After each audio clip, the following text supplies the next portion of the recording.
the finals against a host country, leading by 2-0 in one half, and then coming back from it to win. Yeah, it was not easy. It was sometimes you plan for a game and then you come up with a strategy. That is why each time you are even doing the planning, you must have a plan A, plan B, and possibly plan C. If it works out well for you, you continue. If it doesn't work out, obviously you have to make a change. We had a game plan, and what we said we were going to avoid were the same mistakes that we committed that resulted into the 2 goals we conceded. And because we're already chasing the game, we had to fall back to plan B and make sure that we get ourselves back into the game, without which we wouldn't have been able to do it. So it was not as if we didn't just want to make the change. If those strategies we adopted at the initial stage went well, the changes may not have been the one we made. But because we're already chasing the game, that was why we had to make the changes that we made. And like I said, going into the game, we always have a plan of, if we are leading, what do we do? If we are chasing the game, what do we do? If we also need to, try and consolidate on what we have, what do we need to do?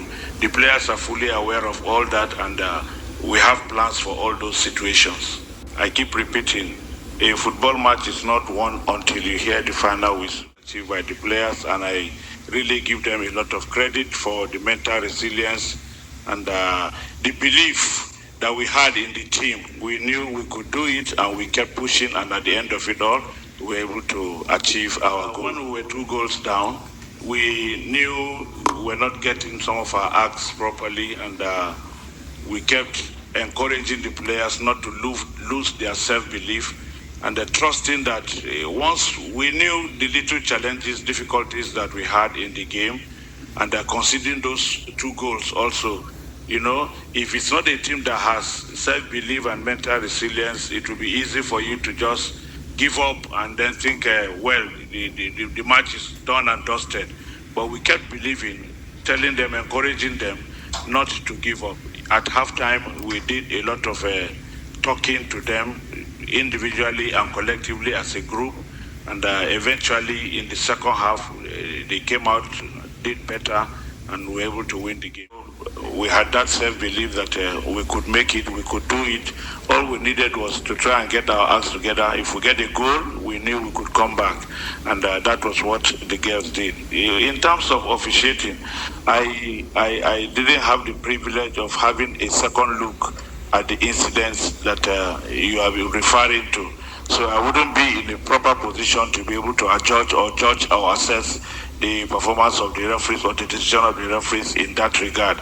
There are experts that have been assigned that responsibility, and it was their duty to make those observations, which they did, and I believe so much that if those decisions were not the right decisions, they wouldn't have awarded the penalty as well as deny what the Moroccans might feel was a deserved penalty on their side. The lasers were not applied on the players alone, even myself. Yes, even my face, they kept pointing those lasers at me, but like I said earlier, we had prepared for all these situations and we knew they would happen. In fact, today it's even less than in the last edition. It's less than in the last edition. So we knew it was going to happen, and the players were ready for it. It didn't have any effect on them. You could see, even when the lasers were coming, nobody bothered about that. We kept going, and then we remained focused on the game. So I don't know if it is proper that this type of situation should always continue, because I don't think it is proper. Something can be done in that regard. If we didn't believe she would make the impact she made, we wouldn't have played her. We know what she can do. We knew the impact she brings each time she's on the field of play. She holds play for us well, and she's also an intelligent player and very creative also. She's an impact player. She has contributed a lot in the games that she has played, either coming off the bench or even when she starts. So she's still developing. We still have a lot to get from her.